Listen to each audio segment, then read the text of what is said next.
محمد وآل محمد اللهم صل على محمد وآل محمد اللهم صل على محمد وآل محمد. أعوذ بالله من الشيطان الرجيم. بسم الله الرحمن الرحيم. الحمد لله الذي جعل الحمد مفتاحا لذكره وسببا للمزيد من فضله ودليلا على آلائه وعظمته. والصلاة والسلام على عبده وأمين وحيه وخاتم رسله سیدنا و مولانا بالقاسم محمد اللهم صل على محمد وآل محمد وعلى أهل بيته الطيبين الطاهرين الذين أذهب الله عنهم الرجس وطهرهم تطهيرا. اللهم صل على محمد وآل محمد واللعن الدائم على أعدائهم أجمعين. أما بعد، فقد قال الله الحكيم في كتابه المجيد: أعوذ بالله من الشيطان الرجيم وربك يخلق ما يشاء ويختار ما كان لهم الخيرة سبحان الله وتعالى عما يشركون. سورہ قصص کی 68ویں آیت 68 میں نے تلاوت کی، ترجمہ پیش کروں گا آپ کے سامنے اور پھر اس کے ساتھ گفتگو کا آغاز کریں گے. جیسا کہ آپ سب کے علم میں ہے کہ آج 8 شوال کی شب ہے اور بقی کی یاد میں یہ مجلس منعقد کی جاتی ہے کہ حضرت حجت کی بارگاہ میں، پنجتن کی بارگاہ میں، سب سے بڑھ کر رسول اللہ کی بارگاہ میں ایک تعزیت پیش کی جا سکے اور پرسہ پیش کیا جا سکے. جب اس بات کا ذکر آتا ہے اور یہ موضوع آتا ہے تو یہاں پر خود انسان کے ذہن میں سوال آنا چاہیے کہ کسی بھی قبر کی اہمیت اور اس کی امپورٹنس کس بنیاد پر ہوتی ہے. انسانی فطرت میں قبر کا کیا مقام ہے، اور انسانی فطرت میں اگر ایک شخص مر گیا، انتقال ہو گیا، جس طرح سے بھی گیا، شہادت کے ذریعے، بیماری، طبیعی موت، نیچرل ڈیتھ ہو گئی اس کے ذریعے، تو جہاں پر اس کو دفن کیا جاتا ہے ہم مسلمانوں کے مطابق یا ابراہیمی ادیان کے مطابق، یہودی، عیسائی اور بہت سارے اور بھی دین ہیں کہ جو حضرت ابراہیم تک اپنے آپ کو منسوب کرتے ہیں اور وہ دفن کرتے ہیں، تو ان کے یہاں قبر کی کیا اہمیت ہے. یا حتیٰ وہ لوگ جو اپنے مردوں کو جلا دیتے ہیں، جن مذاہب کے اندر ادیان میں مردوں کو جلا دیا جاتا ہے، تو ان کے یہاں اس جگہ کی کیا اہمیت ہے کہ جہاں پر اس مردے کو جلایا جاتا ہے. خلاصہ یہ کہ یہ سوال انسانی فطرت میں، انسانی ذہن میں ہے، اور یہ جو مجلس آج کی ہو سکتا ہے کہ بہت سے لوگوں کی امیدوں پر پوری اترے اور بہت سے لوگ کہیں کہ نہ جانے کیا بات کی گئی، لیکن بہرحال جو میں بات سوچ کے آیا ہوں، جس زاویے سے مجھے اپنے سننے والوں کے سامنے بات پیش کرنی ہے وہ میں کروں گا. پچھلے سالوں میں گفتگو ہو چکی اس بات پر کہ قبر کی کیا اہمیت ہے، اور فخر الدین رازی کہ کوئی معمولی نام نہیں ہے دنیا اسلام کا، اگرچہ فقہ کلامی لحاظ سے اشعری ہیں اور فقہی لحاظ سے مذہب احناف پر بعض کہتے ہیں کہ مذہب امام احمد ابن حنبل پر ہیں، لیکن بہت بڑا نام ہے فخر الدین رازی. ان کا ایک رسالہ باقاعدہ بکلیٹ موجود ہے زیارت قبور کے سلسلے میں. اسی طرح سے شیخ سعدی دنیا اسلام کا ایک بہت بڑا نام ہے. فقہی اختلاف اگر ہو کسی کے ساتھ وہ ایک الگ بات ہے، لیکن بہرحال مسلمان ہیں، اور مسلمان مفکرین میں، دانشور میں اور سوچنے والوں میں، تھنکرز میں ایک بہت بڑا نام ہے شیخ سعدی کا. اس کے علاوہ دیگر بہت سارے لوگ ہیں کہ جن کا مذہب ضروری نہیں کہ مذہب تشیع سے تعلق ہو، لیکن وہ کسی بھی حوالے سے اگر بزرگ ہیں، انہوں نے کوئی کتاب لکھی ہے، دین کی خدمت کی ہے، کسی بھی مکتب فکر کے تحت آ کر، کسی بھی اسکول آف تھاٹ کے اندر رہ کر، فقہا ہوں، محدثین ہوں، درویش ہوں، صوفیاں ہوں، یہ سب کے سب مسلمان ہیں اگر یہ رسول کو آخری نبی مانتے ہیں، قرآن کو آخری کتاب مانتے ہیں، خانہ کعبہ کی طرف رخ کر کے نماز پڑھنے کو واجب سمجھتے ہیں. اگر اس طرح سے ہیں تو یہ مسلمان ہیں. اب ظاہر سی بات ہے کہ توحید کے بارے میں کسی کا کوئی نظریہ ہے، کسی کا کچھ نظریہ ہے، اب یہ ایک الگ گفتگو ہے، لیکن ان سب کی قبور کی اہمیت ہے. اور بعض لوگ حتیٰ غیر معصوم جو بزرگ ہیں ان کی قبر کی زیارت کو اپنے لیے فضیلت کا باعث سمجھتے ہیں اور وہاں پر آ کر کے مختلف اعمال حسنہ کو، نیک اعمال کو انجام دیتے ہیں.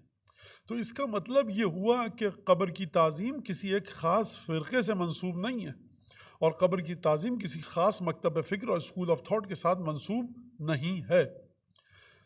تو جب کسی خاص فکر کے ساتھ منسوب نہیں اور عالم اسلام کا فیصلہ یہ ہے، تو پھر عالم اسلام کے تمام فیصلوں کو دیکھتے ہوئے اور علماء کے فتاویٰ کو دیکھتے ہوئے پھر اس کے بعد گفتگو کرنی چاہیے کہ کسی قبر کی کتنی اہمیت ہے.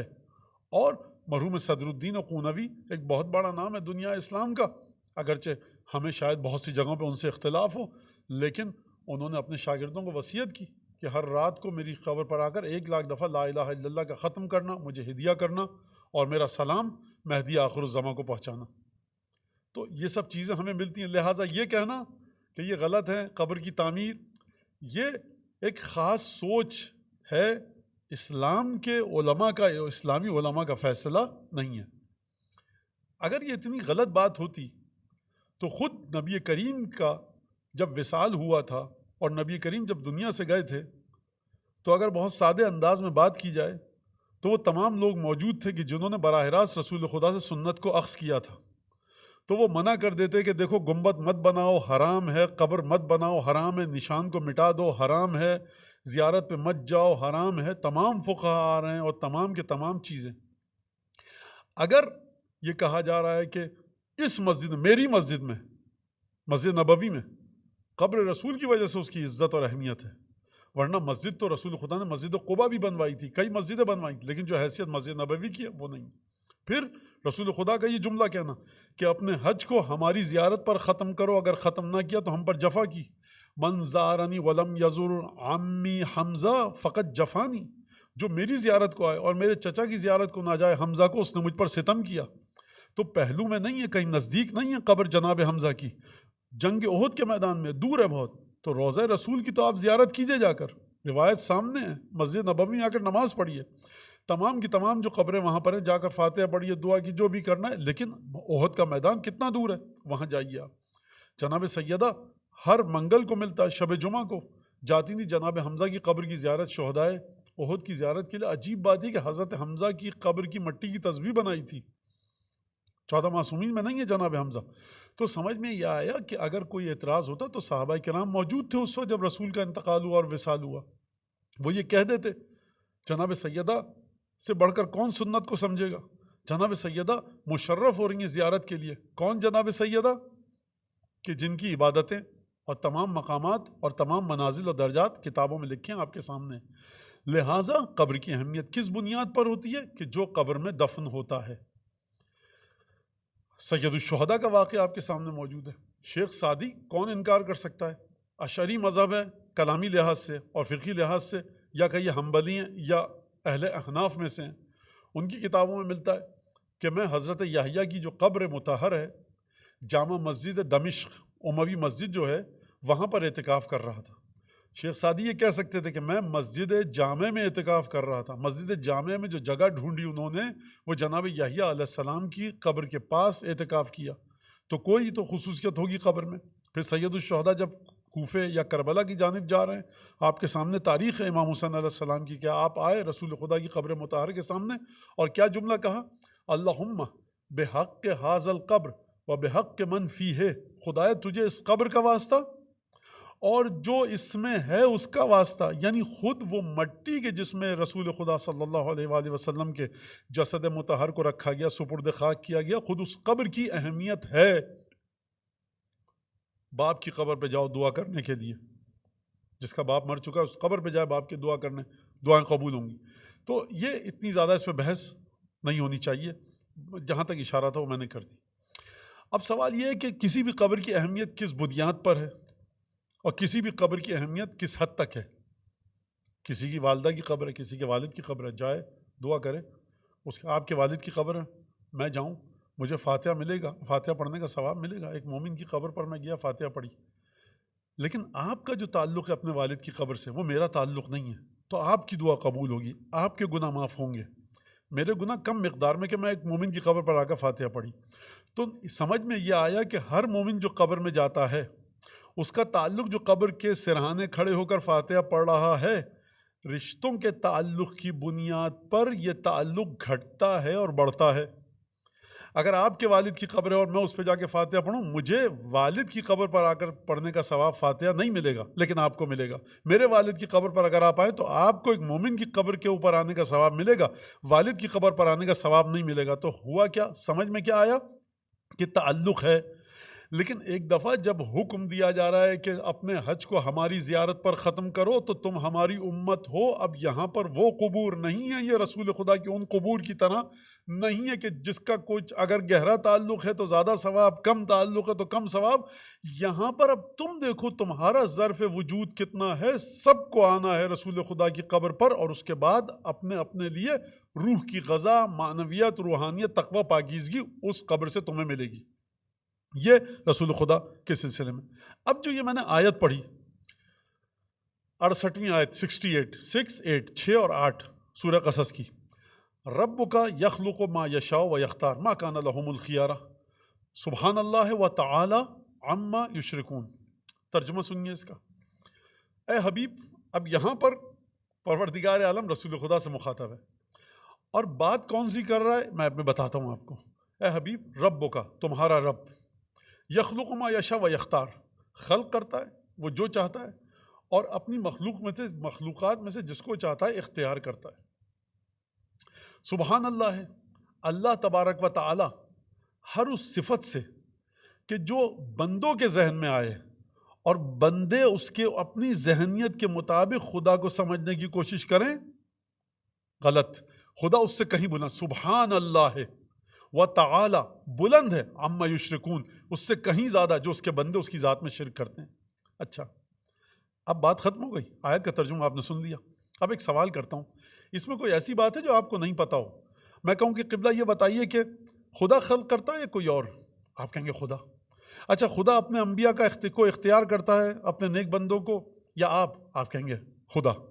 آپ کو اختیار ہے کہ نہیں ہے؟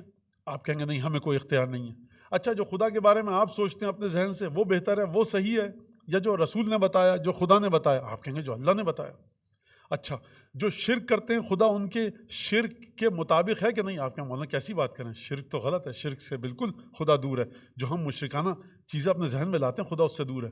یہ آپ کو پتہ ہے اور خدا یہ رسول خدا کو بتلا رہا ہے، تو سوچئے یہاں پر رکیے، خداوند تبارک و تعالیٰ کیا فرمانا چاہ رہا ہے۔ دوبارہ اب یہ سوال سمجھ لیا آپ نے، اب دوبارہ اس آیت کو سنیے۔ یہ پروردگار کہہ تو رہا ہے رسول سے، لیکن کچھ خاص ارادوں کی جانب پروردگار نشاندہی کر رہا ہے، خاص نیتوں کی جانب۔ 68ویں آیت یہ 69ویں آیت کو آپ پڑھیے گا کہ پروردگار جانتا ہے ما تکن صدورہم، خدا اچھی طرح سے جانتا ہے جو ان کے سینوں میں چیزیں چھپی ہوئی ہیں۔ اب آپ نے اس سوال کو میں نے جو پیش کیا آپ نے سنا، سمجھا کہ یہ سب چیزیں جو اس آیت میں گفتگو ہو رہی ہے یہ تو خدا جانتا ہے، اور خدا اپنے حبیب کو بتا رہا ہے، حبیب کو بھی پتہ ہے۔ اب دوبارہ سے اس سوال کو جب میں نے آپ کے سامنے پیش کیا تو دوبارہ سے اس آیت کی طرف چلیے۔ حبیب دیکھو، ربک یخلق ما یشاء و یختار، خدا حبیب کو مخاطب کر رہا ہے، لیکن کیا وہ باتیں بتائے گا کہ جو آج کل کے ایک بچے کو بھی پتہ ہیں کہ خدا کے ہاتھ میں سب کچھ ہے؟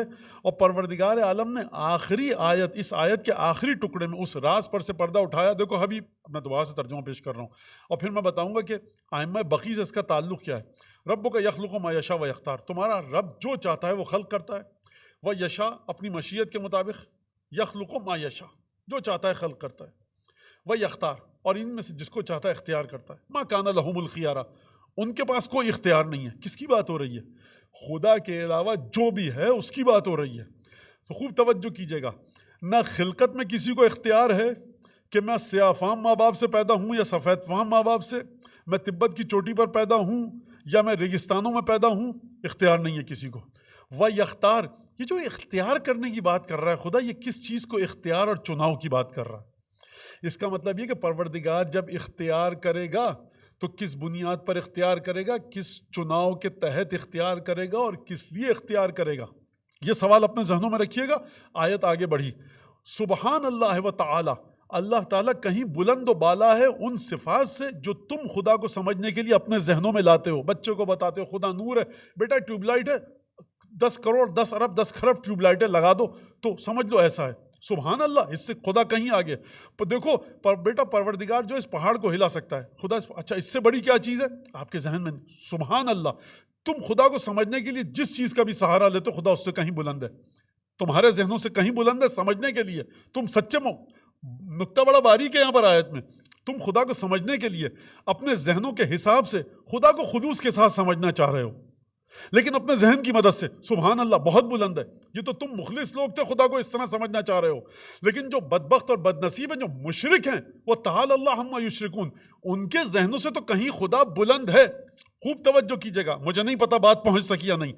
اگر تم خدا کو سمجھ رہے ہو واحد مان کر اور مختلف صفات جوڑ رہے ہو, خدا کو سمجھنا چاہتے ہو, مخلص بندے ہو, یہاں بھی ہم تمہارے ذہنوں کے مطابق نہیں ہے.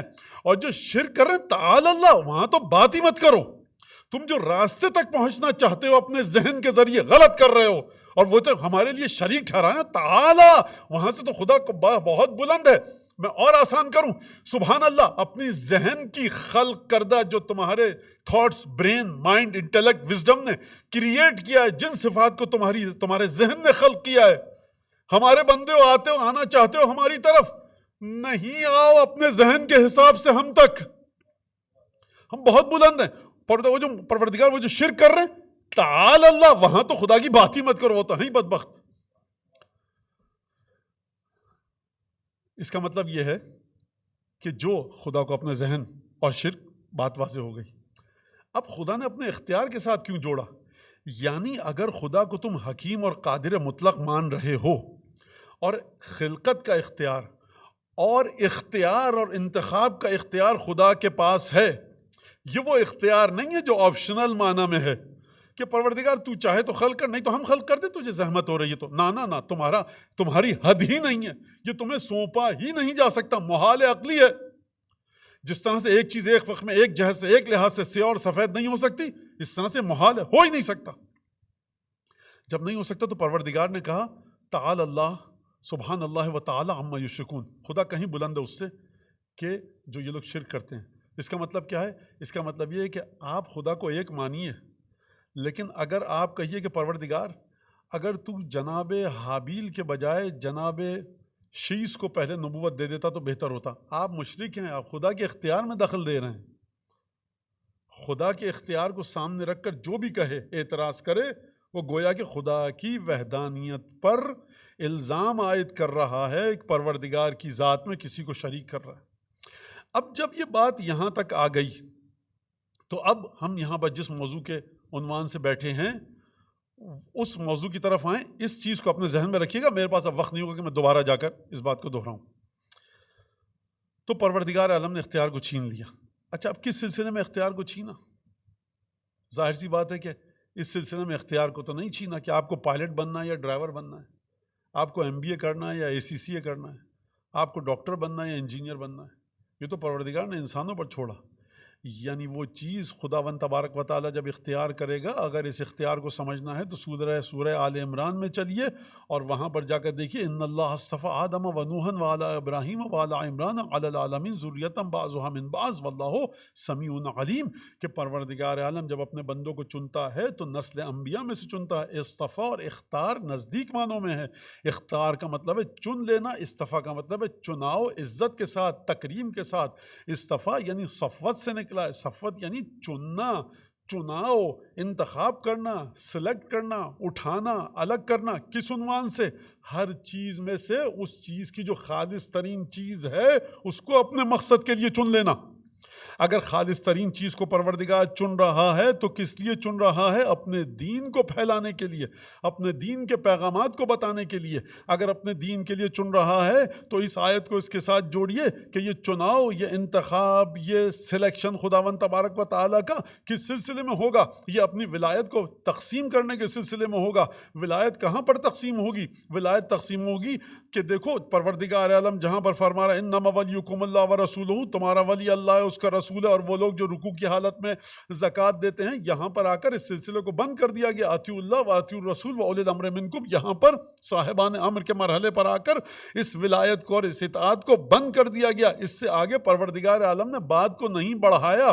یعنی یہ وہ مقام ہے کہ جہاں پر پروردگار عالم اپنے دین کو, اپنی کتاب کو, اپنے پیغام کو آگے بڑھانے کی بات کر رہا ہے. اور اگر آپ آ کر اس بات کو دیکھیں رسول خدا کی سنت کے دائرے میں لا کر, تو دیکھو صرف دو چیزیں چھوڑ کے جا رہا ہوں، تیسری کسی چیز کے قریب پھٹکنا بھی مت. ایک میری کتاب اور دوسرے میری سنت اور میری اطرت، یعنی ان دونوں کا تعلق ہے رسول خدا سے.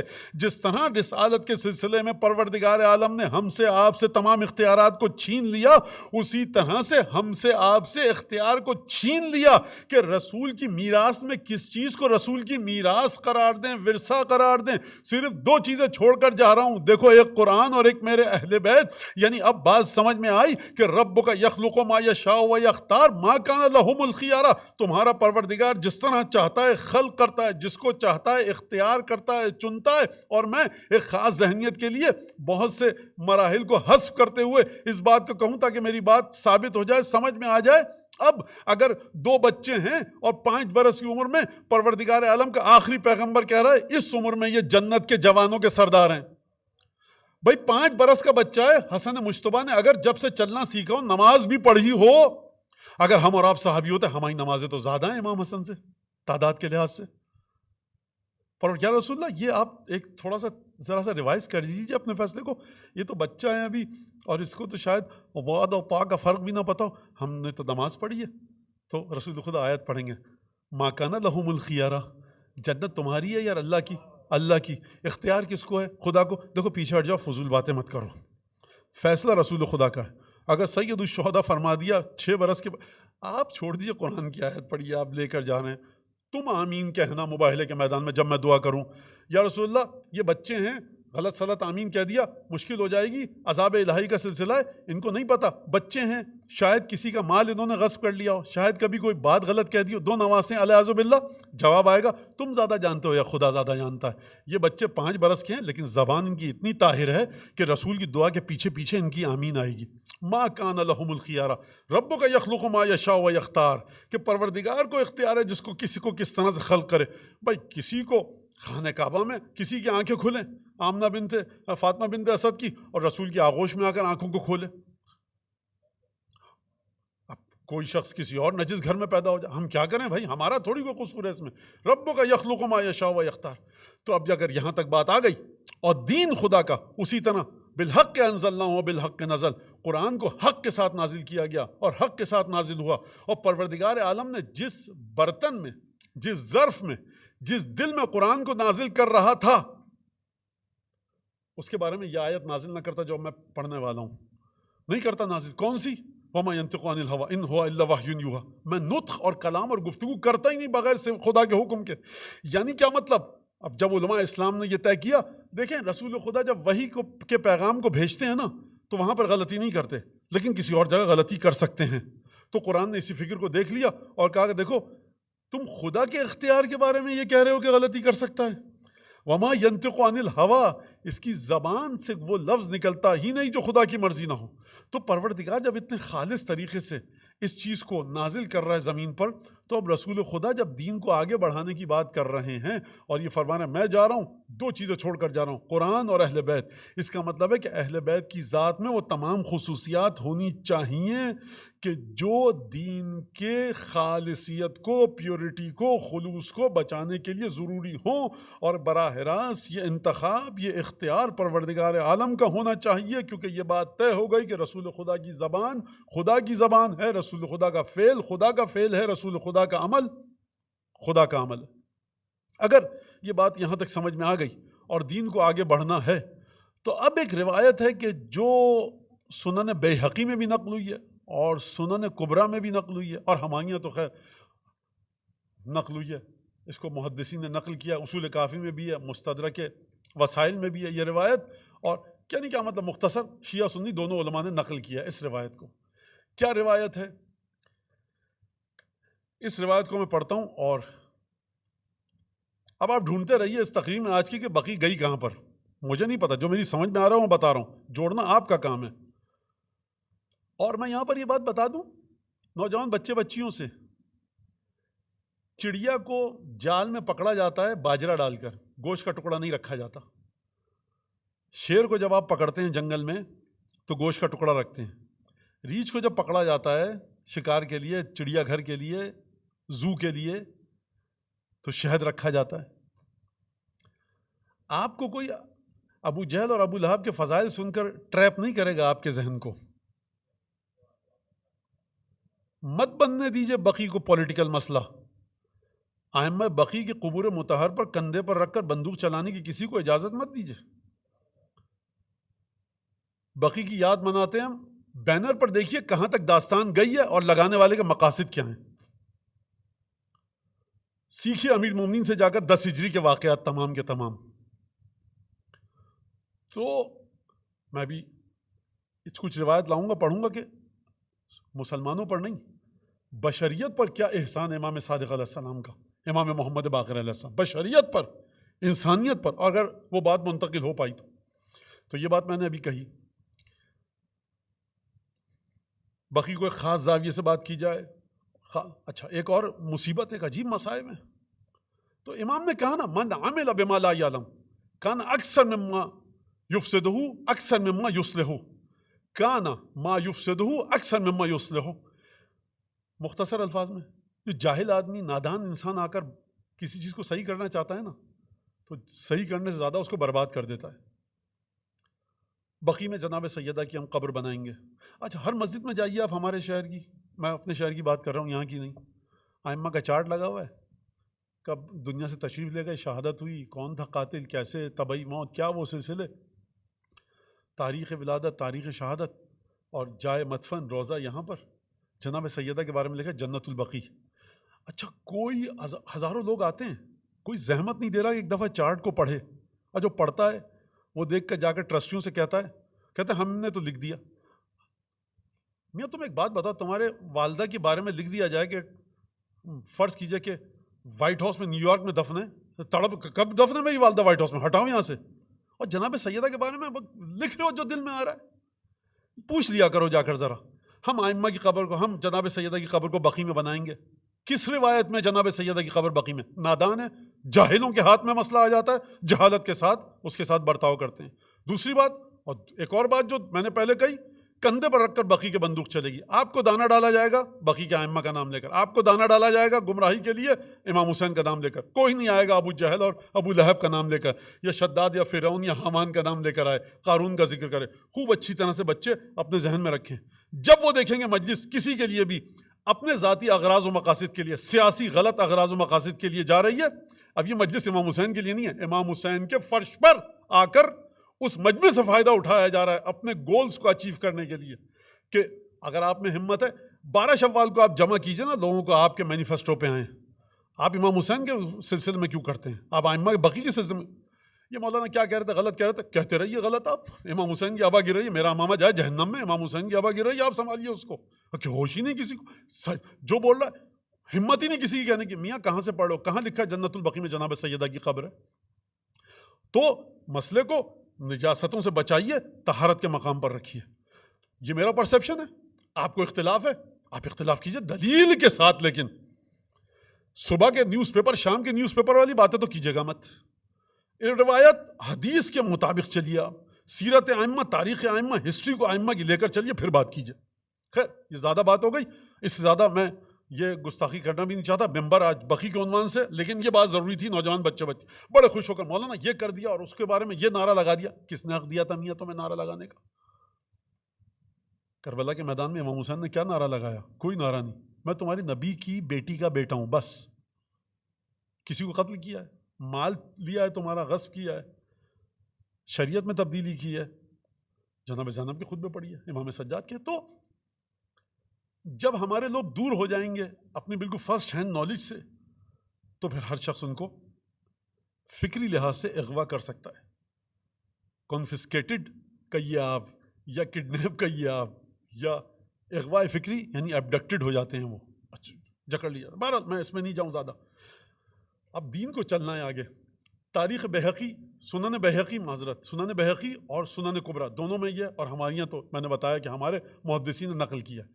کیا فرمایا رسول اللہ نے، معصومین نے؟ حدیث سنیے گا غور سے. یہ حدیث، اس کی بنیاد یہ ہے، اور پھر اس کو میں جوڑوں گا ائمہ بقی سے، جوڑنے کی کوشش کروں گا. یعنی کہ دین کو اپنی حقانیت کے ساتھ چلنا ہے، یعنی دین جس طرح سے اترا تھا اسی طرح سے آگے بڑھنا ہے، یعنی قرآن کی حقیقتیں اسی طرح سے باقی رہنی ہے.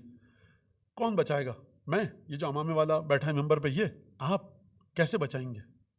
اگر آپ کہیں گے مولانا دین بچا رہے ہیں، مولانا کے پاس دین ہے، تو آپ کو دسیوں سال تک، کئی دہائیوں تک چیک کرنا پڑے گا، صحیح ہیں، شریف ہیں، بات سچی کرتے ہیں، گناہ تو نہیں کرتے، مالی لحاظ سے کیسے ہیں، کردار کے لحاظ سے کیسے ہیں، کتنا پڑھا ہے، کتنا لکھا ہے، کیا بات کرتے ہیں، کسی ذمہ دار جگہ سے پڑھا ہے کہ نہیں پڑھا ہے، بات کرتے ہیں تو ہواؤں میں تیر چلاتے ہیں، توزین مسائل دیکھ کے بات کرتے ہیں، کتنے سال لگ جائیں گے، 5 آدمی پھر 10 آدمی، عمر نوح چاہیے کہ پورا معاشرہ فرض کیجئے کسی مولانا کی بات سنے۔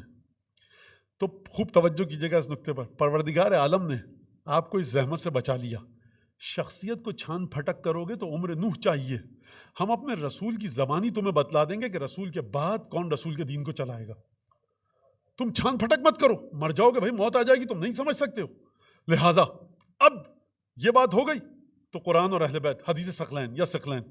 اب دیکھیے حضرت رسول خدا جناب امیر المومنین علیہ الصلوۃ والسلام کیا فرما رہے ہیں، فرما رہے ہیں فَإِنَّ فِينَا أَهْلَ الْبَيْتِ، یقیناً ہم اہل بیت میں، فَإِنَّ فِينَا أَهْلَ الْبَيْتِ فِي كُلِّ خَلَفٍ، اس کو خلف نہیں پڑھا جائے گا، یہاں پر خلف پڑھا جائے گا، کیوں پڑھا جائے گا؟ کیونکہ جب اچھی نسل کے بارے میں بات ہوتی ہے تو خلف کہتے ہیں، بری نسل کے بارے میں بات ہوتی ہے تو خلف کہتے ہیں۔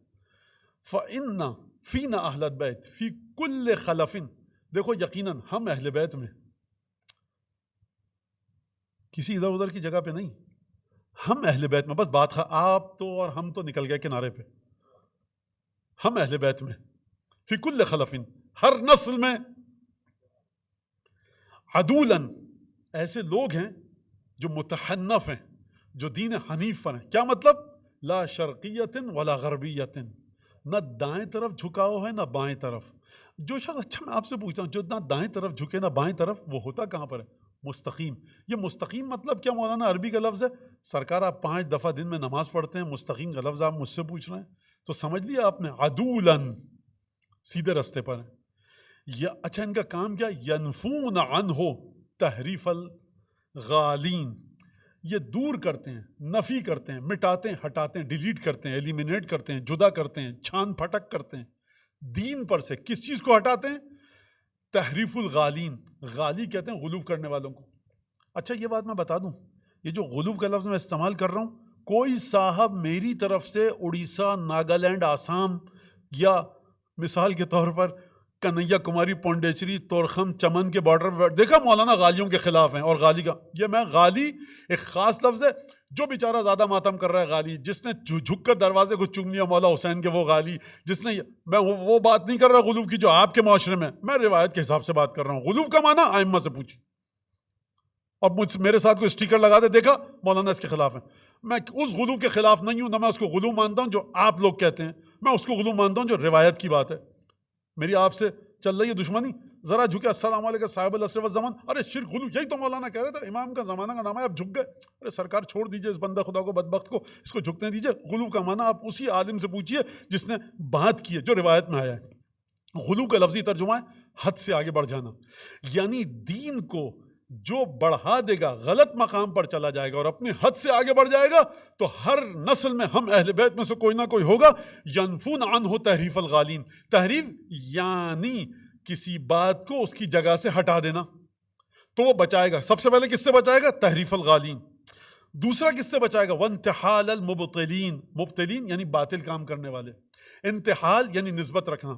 کیا مطلب؟ ہم نسبت رکھتے ہیں مسلمانوں سے، تو جو باطل نظریہ پیش کر کے کہے گا کہ یہ باطل نظریہ رسول خدا سید المرسلین کی شریعت ہے، یہ باطل عقیدہ پنجتن کا عقیدہ ہے، یہ غلط عقیدے کی طرف نسبت دے، تو ہم میں سے ہمیشہ ہر نسل میں ایک موجود رہے گا جو ہم سے غلط عقائد نسبت دیے جاتے ہیں نا، ان کو دور کرے گا، ہر نسل میں رہے گا۔ انتحال المبتلین وتأویل الجاہلین، جہلا، نادان لوگ جو الفاظ قرآن اور حدیث میں آئے ہیں ان کی بازگشت کے سلسلے میں جو جاہل ہیں، اس تعویل سے دور کرے گا۔ یہ کیا لفظ کیا کہا میں نے؟ بڑا مشکل لفظ ہے تھوڑا۔ تعویل کا مطلب کیا؟ اول سے نکلا، اول کا مطلب بازگشت، یعنی کیا مطلب؟ یعنی میں بیٹھے بیٹھے یہاں پر ایک لفظ کہوں، اکو دیکھا آپ نے، ہم تو یہ کہتے تھے کہ پانی میں یہی ہوگا سلسلہ، آپ کہیں گے دیکھا ہم نے کہا پانی میں ہوگا سلسلہ، یہ کیا بات تھی؟ تو ایک صاحب کہیں گے اصل میں کل مولانا سے بات ہو رہی تھی، تو وہ کہیں گے دیکھیے یہاں پر سب بند پڑا ہوا ہے اور یہ پانی پرانا رکھا ہوا ہے، مت پیجیے، آپ نے پیا تو آپ کی طبیعت خراب ہو گئی۔ مولانا کا اشارہ کل والی گفتگو کی طرف تھا۔ تو یہ جو میں نے آج جملہ کہا، دیکھا آپ نے پانی پیا تو دیکھ لیا، آپ کی سمجھ میں نہیں آیا، لیکن کل جس سے میری گفتگو ہوئی تھی اس کی سمجھ میں آیا کہ آج کی اس وقت یہ گفتگو، یہ جملہ، اس کی بازگش یعنی اول کہاں پر ہے؟ اول یعنی حمزہ پہ زبر ہے، الف پہ زبر، واو لام، اول پلٹنا. تعویل الجاہلین، تعویل حق ہے، قرآن میں تعویل ہے، لیکن جاہل کا کام نہیں ہے، عالم کا کام ہے. امام فرما رہے ہیں کہ 3 چیزیں ہمارے نسل میں سے رہنے والا، اہل بیت میں والا ہر شخص کرے گا. ینفون عنہ انتحال المبتلین و تعویل الجاہلین، یہ تمام کے تمام کام ہر نسل میں رہنے والا کرے گا. اب اس کا مطلب یہ ہے کہ تحریف الغالین، یہ میں نے لفظ سمجھا دیا، تحریف کرنا، وہ لوگ جو اپنی حد سے بڑھ جائیں. انتحال المبتلین، کہ جو باطل باتیں کرنے والے ہیں وہ نسبت دیں کسی غلط عقیدے کی ائمہ کی طرف سے. و تعویل الجاہلین، جو الفاظ کی بازگشت کو، الفاظ کی حقیقت کو، جڑ کو نہ سمجھیں اور کہ دیکھیے یہ تعویل کا مطلب یہاں پر یہی ہے، اس تعویل کا مطلب یہ ہے. آپ کو حق نہیں ہے کرنے کا، امام کو حق ہے کرنے کا، امام سمجھائیں گے. تو ہر جگہ پر یہ سنن کبریٰ اور سنن بہقی کے اندر یہ روایت موجود ہے، سنی شیعہ دونوں جگہ پہ. اب یہ سمجھ لیا آپ نے، اس روایت کو سمجھ لیا. اب اگر ہم آ کر یہاں پر یہ بات کریں ائمہ بقی کے بارے میں، تو سب سے پہلے جو بقی کا ایک نام بقی الغرقد بھی ہے. غرقد ایک خاص قسم کا درخت ہے جو صحرا میں اگتا ہے، مدینہ کے یہاں پر وہ تھا تو وہ درخت تھا، اس وجہ سے بقی الغرقد کہتے تھے. یا جنت البقی، یعنی باغ تھا، کچھ درخت تھے لہٰذا جنت کا اس کو یعنی باغ کا نام دے دیا گیا. بہرحال وہ درخت بعد میں کٹ گئے سارے. پہلی قبر کس کی ہے یہاں پر؟ اہم ترین قبر جنت البقی میں سبط اکبر.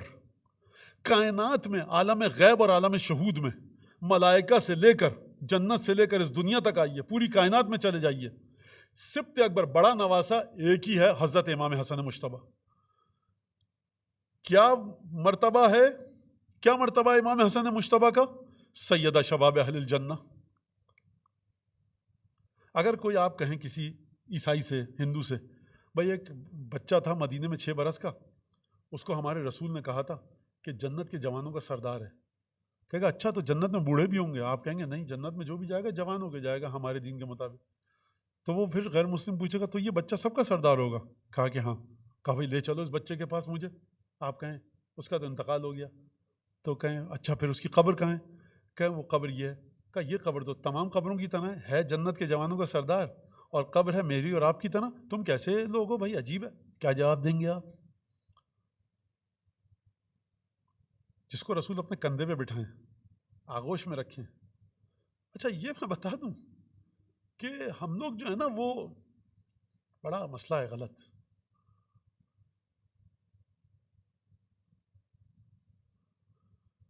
کہ کیا روایتیں نہیں ہیں ہمارے پاس امام باقر کی زیارت کی؟ کیا روایتیں نہیں ہیں ہمارے پاس امام مجتبیٰ کی زیارت کی؟ کیا روایتیں نہیں ہیں امام صادق اور امام باقر کی زیارت کی؟ کیا روایتیں نہیں ہیں ہمارے پاس رسول اللہ کی قبر کی زیارت کی؟ کیا جناب فاطمہ بنت اسد، جناب ام البنین، جناب خدیجہ جو کہ امیر المومنین کی بیٹی تھیں، جن کے شوہر اور بیٹے کربلا میں شہید ہوئے ہیں، جناب خدیجہ، ان کی قبر ہے. فقہا بڑے بڑے، صحابہ کرام بڑے بڑے، امہات المومنین، یہ سب بقی میں دفن ہیں. تو کیا رسول خدا کی قبر کی زیارت کی روایات نہیں ہیں؟ ہر شخص دیکھے کہ کتنا زیادہ جاتا ہے وہ زیارت کے لیے رسول خدا کی قبر کی. میں ایک بڑا دردناک نکتہ بیان کروں آپ سے، سمجھ میں آئے گا امید ہے. اور یہاں مجھے کوئی ڈر، مطلب آپ جانتے ہیں میری سوچ کو، اور آپ سے الحمدللہ بہت اچھا جو ہمارے شہر کے لوگ سن رہے ہیں مسقط کے اچھی طرح جانتے ہیں. بڑا عجیب مسئلہ ہے یہ، اور بہت عجیب مسئلہ ہے. کیسے اس کو سمجھا انسان، سمجھ میں نہیں آتا.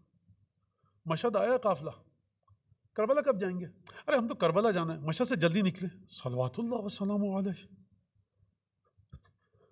حامد الحجت الامام الرؤوف. تم سمجھ رہے ہو کہ حسین ابن علی کے پاس جاؤ گے بے ادبی کر کے حضرت علی ابن موسی رضا کی بارگاہ میں، جیسے نعوذ باللہ یہاں پر کسی ہمہ شمہ کی قبر ہے. یہ عقائد درست کرو، اپنے ترازوں میں مت تولو، خدا کا خوف کرو. مولانا کربلا مشہد تو آ گئے، قافلہ جا رہا، یعنی کیا مطلب مشہد آ گئے؟ شرم آنی چاہیے اس کو. قافلے والے کہتے ہیں مولانا مشہد کا قافلہ بڑی مشکل سے تشکیل پاتا ہے. اجارن اللہ، یعنی خدا واقعا ہم کو پناہ دے. اچھا فلائٹ کینسل ہو گئی، کربلا کی زیارت کر کے آ گئے آپ. گروپ لیڈر نے کہا فلائٹ کینسل ہو گئی، 4 دن بعد کی فلائٹ ہے، ہم اسٹے نجف میں کریں گے. تو کیا کہتے ہیں لوگ؟ نجف میں رہ کربلا چلیے، نجف میں رہ صلوات الامیر المومنین قائد الغر المحجل باللہ مظلوم ہے علی بن ابی طالب. لگتا ہے کسی مولوی مفتی مجتہد کی قبر علی بن ابی طالب کی قبر نہیں ہے. وہ کہتے ہیں لوگ جو علی بن ابی طالب یہاں کہہ رہے ہیں چلیں جلدی چلیے کربلا میں. کربلا میں اگر فرزند اطہر زہرا ہے، یہاں پر علی بن ابی طالب ہے. لوگ اپنے دماغ سے ان چیزوں کو نکالیں. صلوات اللہ وسلام علیہ. ہمیں بس کربلا جانا ہے، کربلا بالکل جائیے، شک نہیں ہے کوئی زیارت کے اندر کسی کو کربلا کی. لیکن اس طرح سے آپ اس طرح سے بھاگتے ہیں نجف اشرف سے. خدا کے چھٹے امام نے فرمایا ایک زمین ہے، ایک پشت کوفہ پر ایک قبر ہے، وہاں پر کوئی بھی ما دعا من مکروب، کوئی کرب میں مبتلا شخص دعا نہیں کرتا الا وفرج اللہ کربہ، کہ خدا اس کے کرب اور تکلیف کو دور کر دیتا ہے. کہا یا ابن رسول اللہ آپ کس کی بات کر رہے ہیں؟ فلاں فلاں فلاں قبر کی. کہا کہ ہیں وہ سب، لیکن یہ بات کر رہا ہوں اپنے جد دادا علی مرتضیٰ امیر المومنین کی. اور جو حدیث ہے چھٹے امام کی کہ جب تم علی بن ابی طالب کی قبر کے پاس جاؤ تو یاد رکھنا، خبردار غافل مت ہو جانا، کیونکہ آسمان کے دروازے کھل جاتے ہیں علی بن ابی طالب کی قبر کے پاس جا کر جب تم دعا کرتے ہو. آدم اول، آدم ثانی، آدم اول حضرت آدم، آدم ثانی جناب نوح، آدم سوم علی ابن ابی طالب ہیں کہ یا علی انا و انت ابوا هذه الامه، اے علی میں اور تم اس امت کے باپ ہیں. آپ جائیے کربلا، 50 دن رہنا ہے، سامرہ میں رہیے، لیکن خدا کے لیے اس طرح مت کہیے بس یہاں رہ کر کیا کریں گے. چلیے، جانتے ہیں آپ کس قبر مطہر کی بات کر رہے ہیں؟ انا اول من یشو للخصومت بین یدی الرحمن. بخاری میں یہ حدیث درج ہے، قیامت میں سب سے پہلے جو خدا کی بارگاہ میں بیٹھوں گا اور اپنے دشمنوں سے خدا کی بارگاہ سے اپنے لیے انصاف چاہوں گا، وہ میں ہوں. امیر المومنین، ایمان کی غذا ملتی ہے. اور یہ جو چاروں فرزند ہیں امیر المومنین کے، بقی میں ان کی بارگاہ میں مولا یہ آپ کے پدر بزرگوار علی بن ابی طالب کا ذکر ہے. عجیب مظلومیت ہے، بقی کا ذکر نہیں ہے. زیارت پہ ہم نے جانا چھوڑ دیا. روایات دیکھیے کس طرح سے. جناب ام البنین جناب فاطمہ بنت حسد، ادھر پوتے دفن ہے، یہاں پائتی پر دادی دفن ہے. مادر گرامی امیر المومنین، وہ وجود کے جس نے علی بن ابی طالب جیسی امانت کو اپنے وجود میں رکھا، امانت الہی کی حامل جناب فاطمہ بنت اسد. جناب سیدہ کی قبر مطہر مدینے میں، کہاں اللہ جانے زیارت موجود ہے، رسول خدا کی زیارت. یہ مدینہ ہے ہمارا. دوسری ہستی کون ہے؟ امام حسن مجتبیٰ کے بعد سید الساجدین زین العابدین. قیامت میں آواز آئے گی کہاں ہے زین العابدین؟ امام سجاد علیہ الصلوۃ والسلام تشریف لائیں گے. زہری بنو امیہ کے کارندے ہیں حکومت میں بنو امیہ کی. کہا کہ یہ تم سید ساجدین اور زین العابدین کیوں کہتے ہو علی ابن الحسین کو، حسین کے بیٹے کو؟ کہا کہ میں نے یہ حدیث سنی ہے کہ قیامت میں جب یہ واقعہ ہوگا آواز آئے گی، منادی ندا دے گا کہ این زین العابدین، این سید الساجدین. تو امام زین العابدین علیہ السلام صفوں سے باہر آئیں گے. یہ دوسرا فرزند جناب سیدہ کا. اس کے بعد کون؟ حضرت باقر العلوم. کون باقر العلوم؟ یا جابر انک ستبقى وتدرک. اے جابر، رسول خدا فرما رہے ہیں تم زندہ رہو گے یہاں تک کہ میرے نسل میں سے اس کو پاؤ گے کہ جس کا نام میرا نام ہے، اس کا لقب باقر ہے. جب اس سے ملنا باقر سے تو اس کو میرا سلام پہنچانا. جب رسول خدا کا سلام پہنچایا جابر نے، ایک دفعہ امام محمد باقر کی آنکھوں میں آنسو آ گئے. جابر علی جدی رسول اللہ السلام ما دامت السماوات والارض. جب تک یہ زمین و آسمان قائم ہے، جب تک خدا کی خدائی قائم ہے، اس وقت تک میرے دادا رسول اللہ پر سلام ہو. اور جابر تم پر بھی سلام کہ تم نے میرے رسول کا سلام، میرے بابا میرے دادا کا سلام پہنچایا. اس حدیث کو سنا آپ نے؟ اب اس حدیث سے اپنے زیارت کے آداب کو درست کیجئے. جب جائیں نا آپ حسین ابن علی کی قبر کے سامنے، جب جائیں نا آپ بقی کے سامنے، جب جائیں آپ رسول اللہ کی قبر مطہر کے سامنے، اور جب جائیں نجف عتبات عالیات روضہ مقدسہ منورہ، تو وہاں جس کے روضے کے سامنے کھڑے ہیں کہیں یا امام باقر یا امام جعفر صادق یا امام علی رضا، رسول اللہ کی نیابت میں آپ کو السلام علیک یا ابن رسول اللہ، آپ کو سلام کرتا ہوں. یہ وہ سلام ہے، کوئی بھی سلام ٹھکرایا نہیں جاتا ائمہ کی بارگاہ میں، لیکن یہ وہ سلام ہے. اس جابر کے واقعے سے سبق لیجئے کہ یہ وہ سلام ہے جو ٹھکرایا نہیں جائے گا، اور آپ پر سلام آئے گا رسول خدا پر جواب سلام کے ساتھ. تو یہ وہ ہستیاں ہیں. پھر امام جعفر صادق علیہ الصلوۃ والسلام. کون ہستی ہیں امام صادق علیہ الصلوۃ والسلام؟ ائمہ اربع، امام الاحناف، امام الحنابلہ، امام الشوافع، امام مالکیہ، ان چاروں فرقوں کے امام ہیں امام جعفر صادق علیہ الصلوۃ والسلام. تابعین میں سے اگر آپ شمار کیجئے ہیں، رسول خدا کی نسل میں سے، اہل بیت میں سے، یعنی ہر کمال کو اگر آپ دور کر دیں امام جعفر صادق کی ذات مقدس سے، نعوذ باللہ ایک تو چیز رہ جاتی ہے انا اعطیناک الکوثر کی تفسیر کہاں پر ہے؟ 4 تفسیریں انا اعطیناک الکوثر کی ہیں، اور وہ ہستی موجود ہے کہ جس کا فرزند اطہر، فرزند بزرگوار امیر المومنین تفسیر انا اعطیناک الکوثر یعنی فاطمہ بنت اسد، یہاں جناب ام البنین، اس سے آگے جائیے جناب خدیجہ اور امہات المومنین صحابہ کرام، ایک سے بڑھ کر ایک شخصیت بقی کے اندر دفن ہے۔ لہٰذا ہم جو بات کر رہے ہیں وہ معمولی بات نہیں ہے، یعنی ان قبور کے بارے میں۔ اب جو میں نے ایک جملہ آپ سے کہا، وقت ختم ہو چکا ہے تقریباً، میں نے چاہا تھا کہ 45 منٹ میں اتر جاؤں گا، لیکن بہرحال ہمارے پاس 10-12 منٹ اور ہیں۔ میں نے ایک جملہ کہا تھا بشریت کے اوپر احسان ہے، کس کا؟ ائمہ کا۔ یہ کیسے احسان ہے؟ بشریت پر احسان ہے، مسلمانوں پر احسان۔ یہ واقعاً ایک بڑی عجیب چیز ہے۔ طویل گفتگو ہے، کل انشاءاللہ توفیق رہی تو مزید اس پر گفتگو کریں گے، لیکن میں آج مختصر تاکہ میں وقت کے اندر ختم کر دوں، اور واقعاً مجھے بھی شرمندگی ہوتی ہے جب 1 گھنٹے سے زیادہ میں لے لیتا ہوں وقت۔ ایک مختصر سی بات کہہ کے کہ بشریت کو، انسانیت کو علم حاصل کرنے کا طریقہ بتایا۔ اب مولانا یہ کیا بڑی بات ہے، یہ تو ہارورڈ کیمبرج سب سکھا رہے ہیں۔ 1400 برس پہلے نہیں سکھایا انہوں نے، یہ ابھی 400 500 600 برس پہلے کی بات ہے، ایک بات۔ دوسری بات، کون صادق آل محمد سکھا رہا ہے؟ کون حضرت باقر العلوم سکھا رہے ہیں؟ کون حسن مجتبیٰ سکھا رہے ہیں؟ جو کسی مدرسے میں نہیں گئے، کسی کالج میں نہیں گئے۔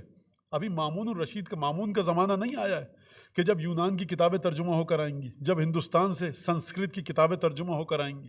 ابھی زمانہ حضرت امام جعفر صادق علیہ الصلوۃ والسلام کا 132 ہجری ہے، 13 ربیع الاول 132 ہجری ابو العباس الصفہ کی بیعت ہوئی ہے، پہلا بادشاہ بنو عباس کا، اور امام جعفر صادق علیہ السلام کی شہادت 148 ہجری میں ہوئی ہے۔ تو کتنا فاصلہ ہے؟ امام اپنی امامت کے ایام میں بتا رہے ہیں۔ تمام کیجیے گا علم کس طرح سے حاصل کرو۔ اچھا خوب توجہ کیجیے گا، میں پہلے بھی یہ بات کہہ چکا ہوں، مزید کہوں یہ بات، وہ یہ کہ،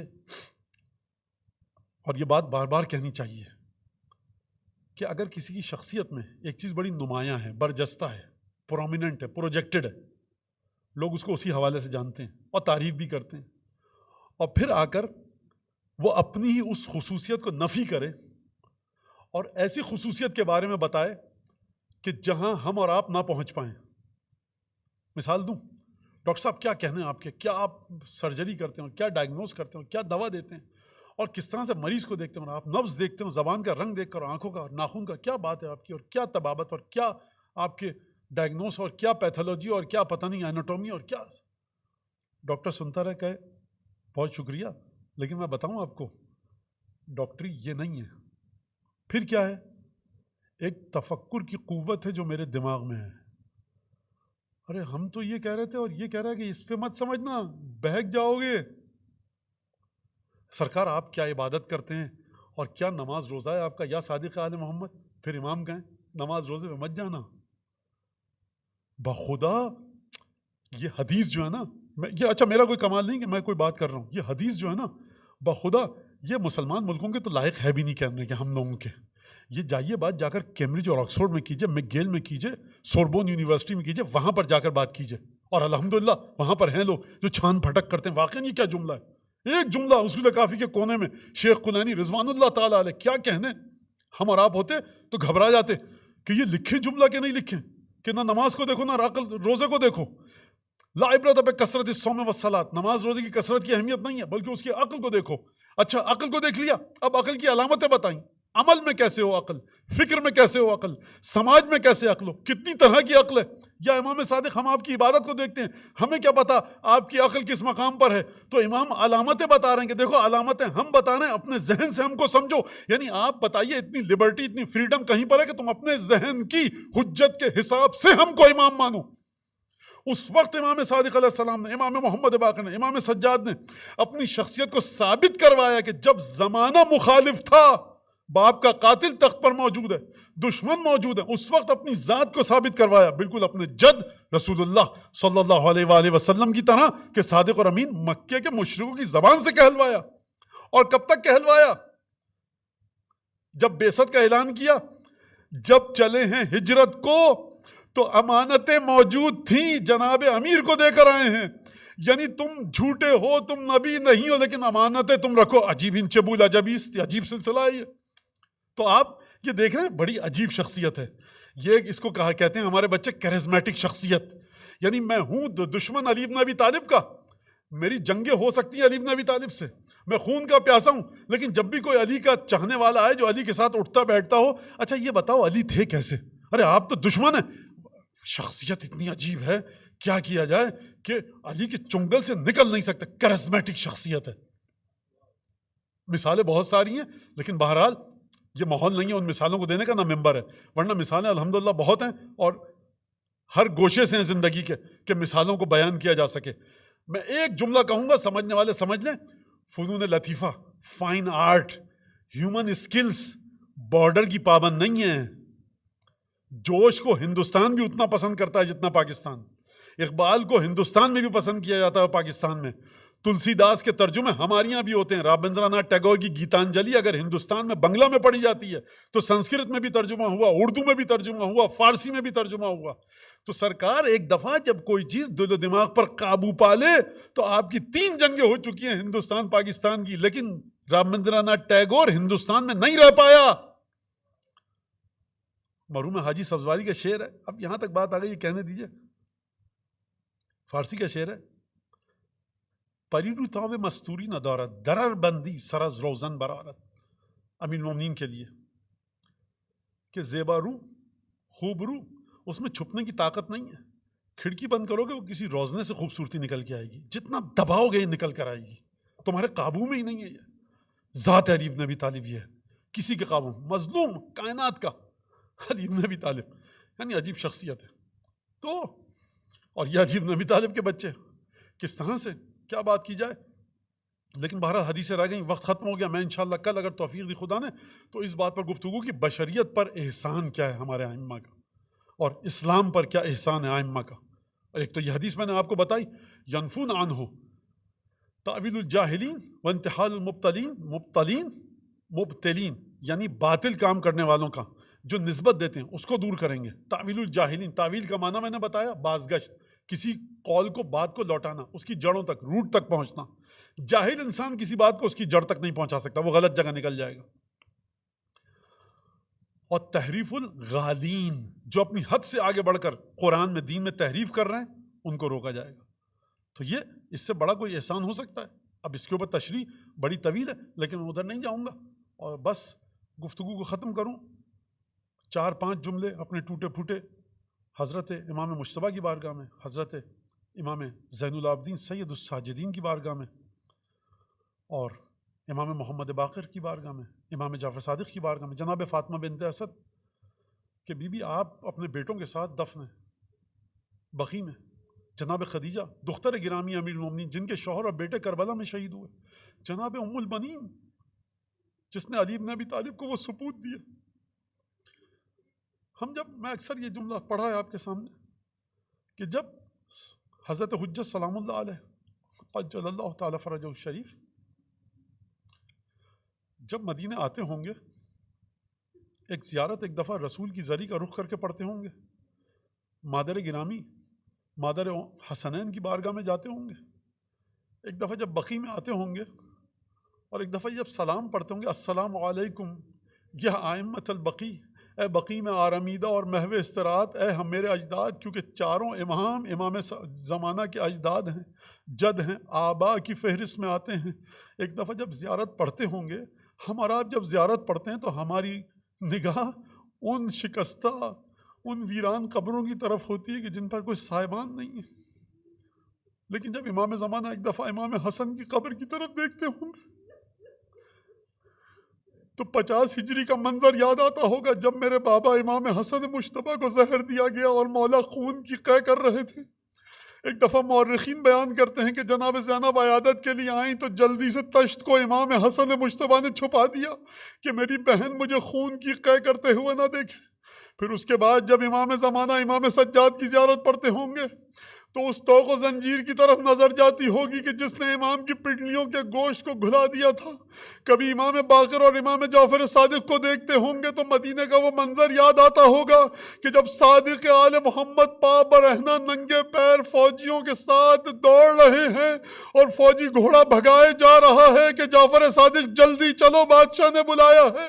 لیکن میں کہوں گا اے امام زمانہ، جب آپ امام حسن کی قبر کی جانب دیکھتے ہوں گے اور یہ منظر شاید آپ کی نگاہ میں آتا ہو، تو میں ایک جملہ امام حسن سے کہوں گا کہ اے امام حسن، آپ نے خون کی قے کی، دنیا سے چلے گئے سبط اکبر، آپ نے اس تشت کو چھپانے کا حکم دیا کہ کہیں میری بہن خون کو نہ دیکھ لے، لیکن کربلا کے میدان میں مولا کیا کیجئے گا جب آپ کی بہن زینب ہے، کہیں اکبر کا لاشا ہے، کہیں عباس کا، کہیں حسین کا، کہیں علی اصغر۔ الا لعنت اللہ علی القوم الظالمین وسيعلم الذين ظلموا يوم القيامة۔ اللهم كن لوليك الحجة ابن الحسن صلواتك عليه وعلى آبائه في هذه الساعة وفي كل ساعة وليا وحافظا وقائدا وناصرا ودليلا وعينا حتى تسكنه ربك طوعا وتمتعه فيها طويلا۔ پالنے والے تجھے قسم دیتے ہیں ائمہ کی بقی کی، جناب فاطمہ بنت اسد کی، جناب ام البنین، وہ ہستیاں متبرک جو مدینہ کی سرزمین پہ دفن ہیں، وہ ہستیاں کہ جو رسول کے چاہنے والے ہیں، صحابہ کرام جو صحابہ کرام میں منتجبین مدینہ کی سرزمین پہ دفن ہیں۔ پروردگار ان تمام ہستیوں کو جو مدینہ کی سرزمین پہ دفن ہیں اور جنہوں نے رسول کا جانفشانی کے ساتھ ساتھ دیا، جنہوں نے ہر مقام پر رسول کی مدد کی، رسول خدا کی قسم دیتے ہیں تجھے اس قلیل عبادت کو، توسل کو حضرت حجت کی بارگاہ میں اس قابل بنا کہ مولا قبول کر سکیں۔ اور جن لوگوں نے یہ مجلس سن رہے ہیں، جن کے دلوں میں جو دعائیں ہیں، جو لوگ اس مجلس کو آپ تک پہنچانے میں کوششیں کر رہے ہیں، ان سب کے لیے وہ دعائیں کہ حضرت حجت ان کے لیے بہترین دعا فرمائیں اپنی مخصوص مقام پر جب عبادتیں کریں، اور مزان استجابت دعا میں حضرت حجت کے دل سے ہر دکھ کو دور فرما، ہر خوشی عطا فرما، تمام کے تمام ہم سب کو انصار اعوان میں شامل فرما، ہم سب کے جو مرحومین مرحومات، والدین، ذوی الحقوق، اعزہ، اقربا جو اس دنیا سے چلے گئے ہیں، جو لوگ مجلس کو سن رہے ہیں، ان کے مرحومین مرحومات، پروردگار ان سب کی مغفرت فرما، درجات کو بلند فرما۔ پروردگار تجھے واسطہ باب الحوائج کا، ائمہ بقی کا، جناب فاطمہ بنت اسد کا، ام البنین کا، حضرت ابو الفضل عباس کا، پروردگار اس وائرس کو سے ہر اس شخص کو نجات دے کہ جو کسی بھی مذہب کا ہے، کسی بھی دین کا ہے، لیکن اگر فرش اعضاء سے محبت کرتا ہے، امام حسین کی عزاداری سے محبت کرتا ہے، ہندو ہے، سکھ ہے، مسلم ہے، کسی فرقے سے تعلق رکھتا ہے، سنی ہے، شیعہ ہے، پروردگار اگر سید الشہداء سے محبت کرتا ہے، احترام کرتا ہے، پروردگار پنجتن کا احترام کرتا ہے، اس کو اس بھیانک وائرس سے نجات دے۔ پروردگار جو مومنین فرش اعضاء، ارباب اعضاء ہیں، فرش اعضاء پر اپنے پورے عقائد کی صحت و سلامتی کے ساتھ آتے ہیں، پروردگار ان کو خاصتاً مخصوص دعاؤں سے سرفراز فرما حضرت حجت کی۔ پروردگار حضرت حجت کے رجال الغیب کو حضرت کے لیے قرۃ العین قرار دے، حضرت حجت کے دل سے ہر غم کو دور فرما، ہر شادمانی شادکامی مسرت عطا فرما۔